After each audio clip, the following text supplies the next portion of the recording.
Assalamualaikum, ladies and gentlemen. This is me, Mr. Shahroz Khan, and you're warm welcome to the platform and the channel of English with Shahroz Khan.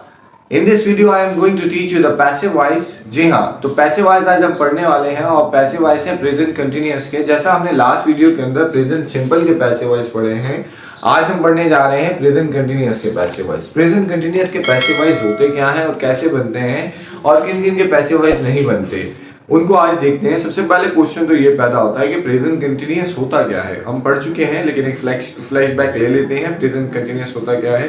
Active voice form के अंदर वो तमाम के तमाम काम जो जारी हो, that work which is in progress, it is called present continuous. If I give you the examples, वो सो रहा है, वो खा रहा है, अम्मी बुला रही हैं, मैं उसको डांट रहा हूँ, वो रो रहा है, वो बाइक खरीद रहा है, मैं बाइक बेच रहा हूँ. जितने भी अभी मैंने सेंटेंस कहे हैं, वो मैं बाइक बेच रहा हूँ, वो बाइक खरीद रहा है. देखिए इख्तिताम में रहा आ रहा है, तो मतलब काम जो है वो जारी है, तो ये प्रेजेंट कंटिन्यूअस को शो करता है. ठीक है. एक्टिव वॉइस क्या होता है? जिसमें काम करने वाला मौजूद होता है. पैसिव वॉइस वो होता है जिसके अंदर काम करने वाला मौजूद नहीं होता. जैसे मैं आपको पढ़ा रहा हूँ, मैं मौजूद हूँ, आपको पढ़ा रहा हूँ, लेकिन अगर सेंटेंस ये कहा जाए आपको पढ़ाया जा रहा है, इसके अंदर जो पढ़ा रहा है उसका जिक्र नहीं है, ये पैसिव वॉइस है. जैसे अम्मी खाना बना रही है, तो मदर इज कुकिंग फूड, इसके अंदर अम्मी का जिक्र है, वालदा का जिक्र है, तो ये प्रेजेंट कंटिन्यूअस है. और इसके अंदर ये एक्टिव वॉइस भी, क्योंकि इसके अंदर सब्जेक्ट मौजूद है.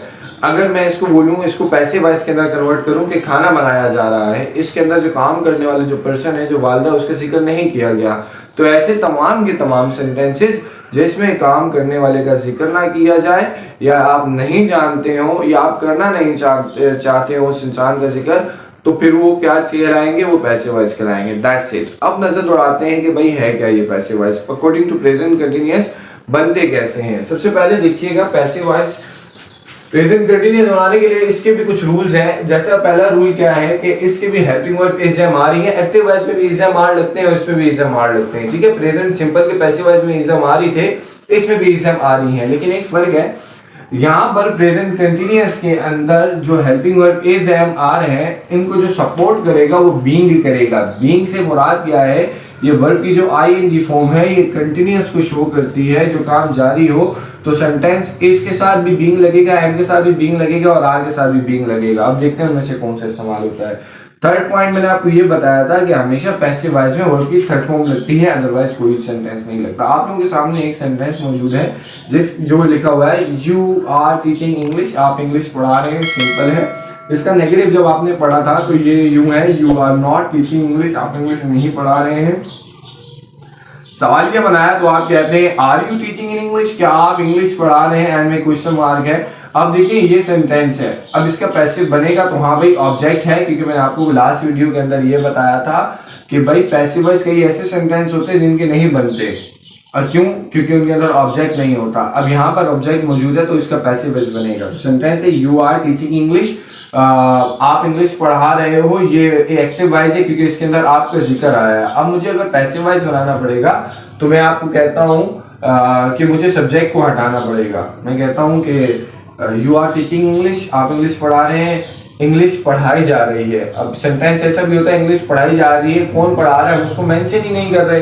जब उसको मेंशन नहीं कर रहे, it means that it is passive voice. आप देखते हैं कि किस तरीके से बनेगा. सबसे पहला रूल ये है कि इंग्लिश पढ़ाई जा रही है. सबसे पहले तो मैं इसको टिक कर लूंगा. ठीक हो गया.